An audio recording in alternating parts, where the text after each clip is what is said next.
So my mother-in-law was poisoning me, and I found out why. Everyone has their own nightmare-in-law story, though I couldn't imagine how bad mine would be. As it turns out, the worst thing wasn't my mother-in-law poisoning me, the worst thing was why she did it. I met Craig on one of my rare vacations, and we had a sort of whirlwind relationship. We fell hard for each other, and we were married in a courthouse wedding within 2 months without ever meeting each other's families. Mine visited a few weeks later, and after the initial shock, they really liked Craig. While we moved in together and figured out married life, I got to hear more about his parents who live near the rest of his extended family a few hours away, though we never saw them. My work schedule is rough. I work 6 to 7 days a week, and my off times are a blur of appointments and errands. I think in the 2 years before I met Craig, I only left the city once. I finally got a few days off so we could visit his family about 6 months later. His whole family came over, and everyone seemed thrilled to meet me except for his mom, Betsy. She was cold and distant and could sit there without saying a single word to me. It was creepy, but I kept trying to spark up a conversation. On our last day, he announced we should take an afternoon hike into the national park their house sat on the edge of. Betsy made lunch, and I was changing to go out when it hit me, just waves of nausea. I wound up in the bathroom for hours that afternoon. I figured it was just a touch of something and thought nothing of it. We went back a few months later and again thought nothing of it and had a great time except for Betsy. She wouldn't talk to me, though Craig brushed it off and said she was just getting to know me. He finally said we could rent jet skis the next day and said that we could explore the lake in the next town as a way to get out of the house and unwind, which made me feel better. I was so excited to tell everyone where we were going, but it wasn't to be. After eating, I got so sick I could barely walk for the next 2 days. At this point, I started to get suspicious. No one else was sick, and we all ate the same food. It seemed like Betsy may have been up to something, but it wasn't until our next visit when a night in a romantic cottage another hour up the road was canceled due to me getting sick that I was sure. Betsy had to be poisoned. Craig said I was insane. He said it must be an allergy to something his mom was using in her cooking, which actually made sense, though I never had time for an appointment to get it checked out. So I decided on the next trip that I'd make a big casserole and bring it with us. If I cooked the food and served it, nothing could be added. Well, I hadn't had 2 bites before I realized I had left the wine I was drinking unattended while I was heating up the casserole. My stomach was already doing flips, and you know what happened next, and it was not pretty. I was so sure his mom was poisoning me that I confronted Craig about it. I told him that I wouldn't visit his family again if she was there. It was our first big fight, and he finally said he wouldn't force me to visit, and we could figure out how to best deal with the situation. She had never been nice to me, so it wasn't a loss. The next time I got off, we decided to head to that little cottage we had rented before and not been able to use. We were driving past his family's place, and it seemed rude not to stop, so we compromised and brought some pizzas. I even decided to not drink anything unless it was water from the tap. We got in and threw pizza on our plates when one of his cousins arrived, and everyone briefly left the food unattended. I realized almost immediately, and we decided to try an experiment. Craig and I both had 2 slices, so we switched our plates while everyone was in the next room. Craig got so sick, I was really worried about him. The drive back to the city was awful, and we had to pull over a lot. He was a mess. We had been back home for 3 days before I broke down and told him that I'd switched the plates.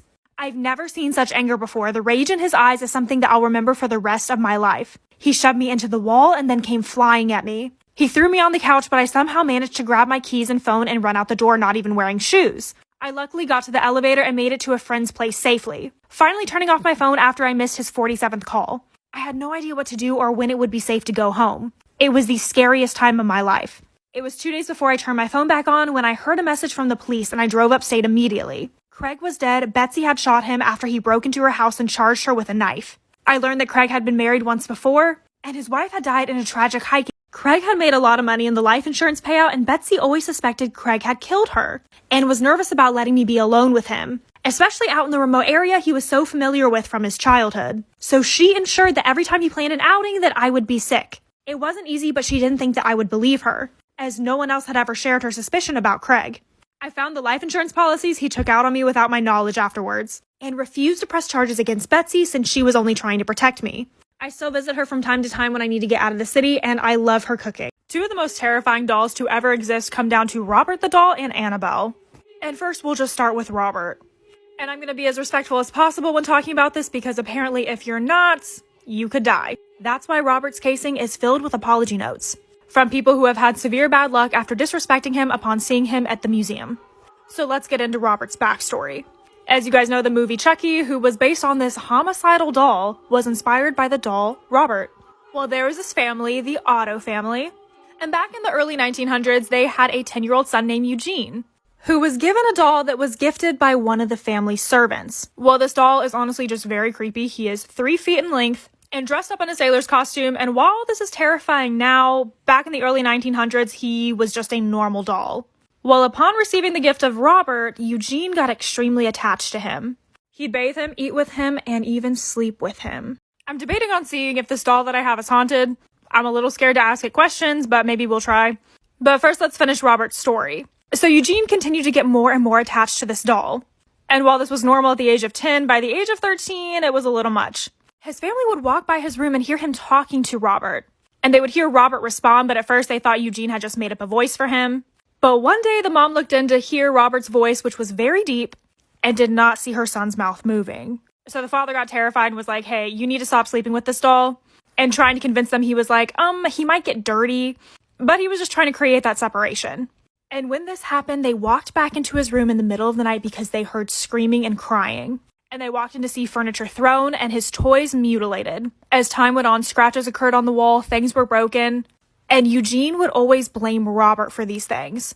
The parents were very worried about his attachment to Robert and also the fact that he was blaming Robert for all his mistakes. Things get worse. Well, Eugene's dad comes up with an amazing idea of what to do with this terrifying doll. He takes him away and places him in the attic where no one can see him. But Robert decides to throw parties up there. He would make noises, and when guests would come over, they would hear screaming at night. Neighbors would even claim that they would see Robert move from the attic window. So he was essentially just terrorizing this family. So why exactly was this happening? Apparently, the mom did not treat her servants very well and even walked in on one of them doing black magic. I mean, who knows if this was true, but apparently she saw this and fired her. And as a parting gift, she ended up giving Robert to their son. Potentially doing voodoo on him? I don't know. But these happenings apparently decreased this family's social status by a lot, which was everything back then. Well, Eugene grew up, moved out of the house, and got married. And the family just kept the house and continued to keep Robert up there. Once Eugene's father passed away, he ended up inheriting the house. So Eugene's family moved back into the house around the 1920s. And Eugene found Robert again. So after years of not being attached to Robert, Eugene starts this cycle again. He finds the doll, brings it down to his wife, and is like, hey, here's this doll. And let me tell you, she is terrified of it. She's creeped out. She's like, no. But Eugene essentially introduces Robert as the new member of the family. He brings the doll to work with him. He was a painter, so he would set him up and have him just watch his murals. He took him to dinner and would feed the doll again. And his wife sometimes would hear the giggle of a child and walk by the room to see Robert in there. And then one night Eugene asked if Robert could sleep in their bed, and his wife was like, absolutely not. So he just put him on a chair next to them, and she was getting horrible night terrors. And not only this, but his mood changed just like it did when he was a kid. Instead of tantrums, he would have mood swings and become completely abusive to his wife. But during this time, divorce was considered failure. So they just remained together. And he passed away in 1974. So Robert finds a new child to attach to. Well, during the 70s and 80s, there was this rise of being scared of cults and Satanism. And so when this 10-year-old girl moved in and got extremely obsessed with the doll, such as bathing and eating and sleeping with it, and then the parents would start to hear the deep voice respond to her, they were worried that it was something satanic. So they took Robert straight to the priest, but he ended up bringing them back, and they tried to do the attic thing again. Eventually, it was just given to the East Martello Museum in Key West, Florida, where he now resides in a little glass box. But there's so many offerings and apology letters to him because of people disrespecting him and him causing apparently bad luck. And so many workers have reported seeing him move. Either way, Robert, I am so sorry for talking about you. Come over to my YouTube if you guys want to see me find out if my doll is haunted, and also talk to you guys about the Annabelle story. I'm going to be asking her some questions and sharing the original story of Annabelle. My 22 female, fiance, 25 male, wants his father to check my tomorrow night before I get married. My fiance proposed to me about 8 months ago. We decided on having a relatively small wedding, which is in 2 days. Everything was going great. He seems absolutely perfect, and we are very much in love. I'm a virgin, and so is he.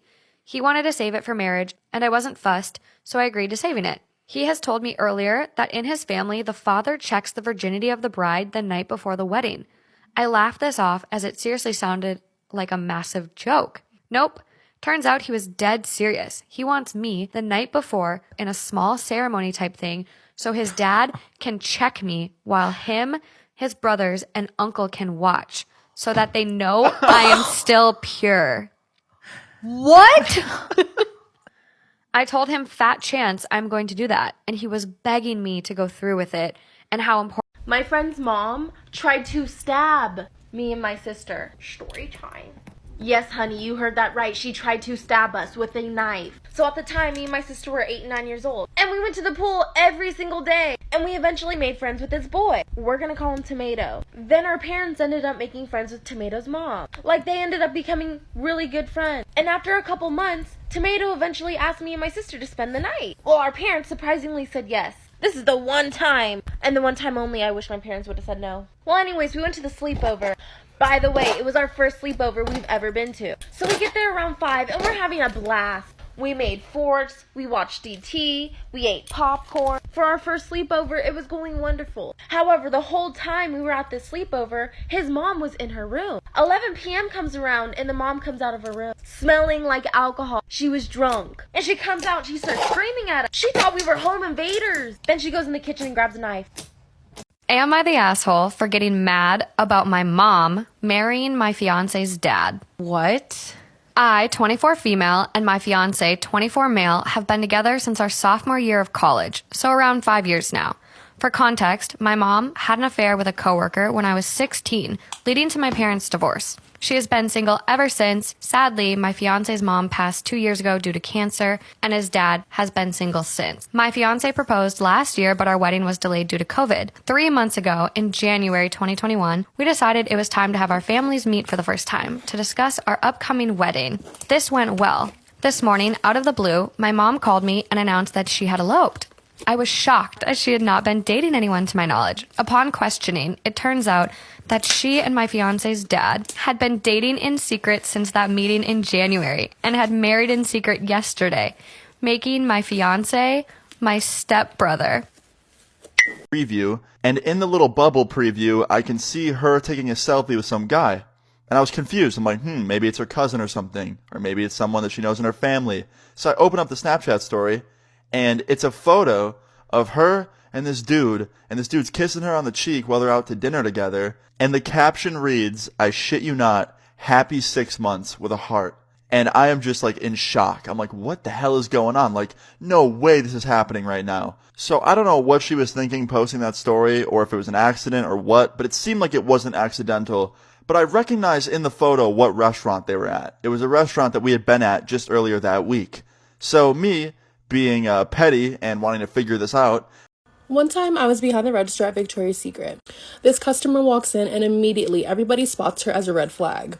She's just picking up items, throwing them in her bag, not looking at sizes, not looking at colors. So everybody's like, Everyone's on their walkie like, watch this customer. She's coming to the fitting room. She's headed to the cash wrap. Somebody get her. Check her ID. Get her. Get her. She has a bag full of stuff. And guess who gets her at the register? Me. So she comes to my register and she dumps out her stuff, and we're having a regular conversation. Hi, how are you? Yada, yada, yada. Her total comes up to probably between $700 to $900. It was expensive. My manager is at the register next to me, talking to me on the walkie. Ashley, make sure you get that ID. Don't matter what she's using, make sure you get that ID. So I ask her for the ID because she's paying credit. Why do you need to ask for my ID? Just take it, run it. I'm like, no ma'am, I'm sorry, I need your ID for the purchase. She starts to raise her voice at me. Hey guys, so I was on Etsy like 3 days ago and I came across this really cool art shop. It's called One of One Art Shop, and I bought something from it, and I'm going to be opening and showing you guys what I bought.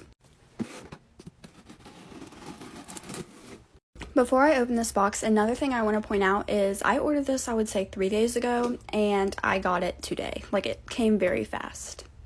Okay, I'm excited. Okay, here's what it looks like as soon as you get it. And now I'll be showing you guys what I got. Okay, so first thing that I got when I opened this box is a sticker of their profile picture. This is really cool. The second thing I got was a thank you card. I will let you guys pause and read what that says. And here's what I ordered.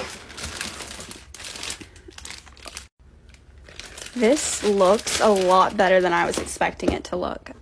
I forgot to mention that this small business is done by a photographer and his crew. This is the digital photo that he took and put on the 8x10 canvas. Here is the 8x10 canvas, guys. I absolutely love it. It looks a lot better than I was expecting from what it looked like on the website. It is a very nice quality, actually. It's very textured, which I like, and it came really fast.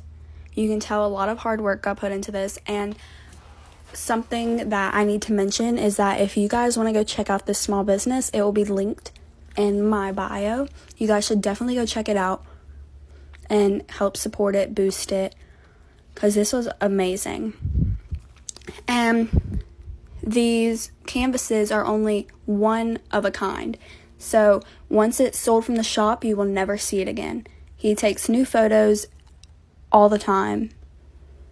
You guys definitely need to go check out this art shop because the quality of everything in the package and the shipping does not do justice to what it looks like on the website. It looks so much better in person, and I'm absolutely in love with this. I will definitely be buying from this shop again. If you guys could copy link or follow or share this to anybody that you think would be interested in this small business, that would be amazing. You guys should definitely go check this out, and I would love to hear what you guys got. And if you purchase anything and unbox it on TikTok, please tag me, and I would love to go follow you and look at all your videos. Whoever copy links, tags 5 friends, and comments done, I will be following. So I really want you guys to help me boost a small business. I'm going to be showing you where I'm putting this canvas. I will probably be hanging this above my nightstand to add an aesthetic vibe. You guys should do the same.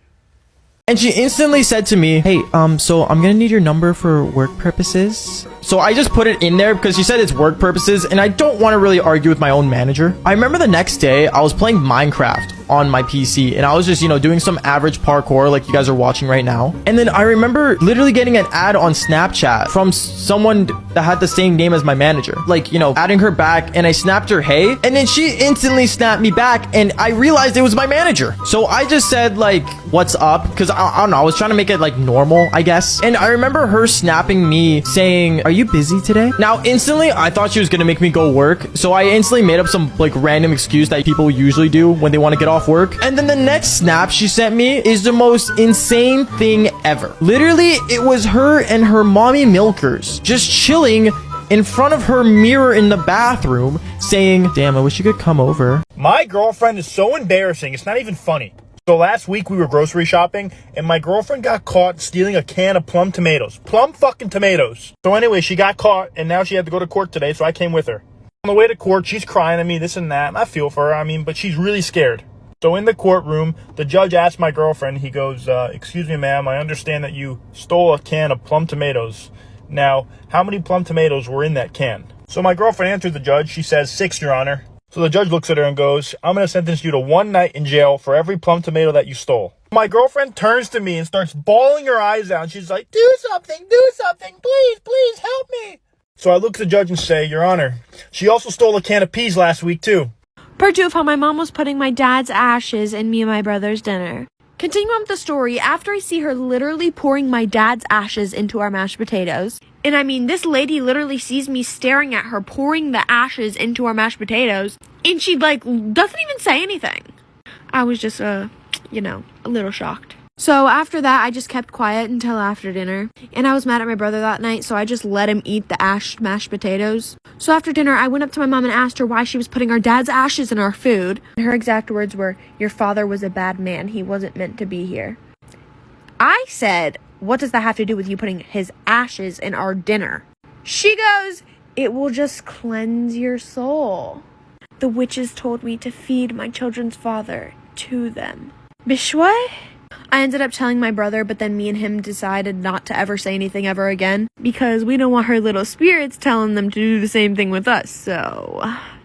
If me and my sister ever put our elbows on the dinner table, my mom would take a fork and stab us in the arm. On Thanksgiving, I put my elbow on the table and she stabbed me with the fork, and she told me I wasn't allowed to have Thanksgiving dinner that night and I had to go to my room. Well, payback's a bitch. My mom got food poisoning from the turkey because she accidentally baked it with the plastic in it. But guess who didn't get food poisoning because they didn't eat the turkey? That's what you get, bitch! Storytime about my extremely toxic boyfriend. So when I was in high school, I was dating this boy for 3 months. We're gonna call him Nick. And my friends hated him because he was super mean, so to all of them, but he was super nice to me. Well, after dating for about a month, he started acting super weird. Like, he stopped paying attention to me, he didn't want to hang out with me. And I was going through a depression this time because my dad had just died. I wasn't really doing my makeup anymore, I wouldn't do my hair anymore. And I started gaining a little bit of weight because all I would do is sleep in bed all the time. Eat 24/7. Well, soon our 2 months was coming up.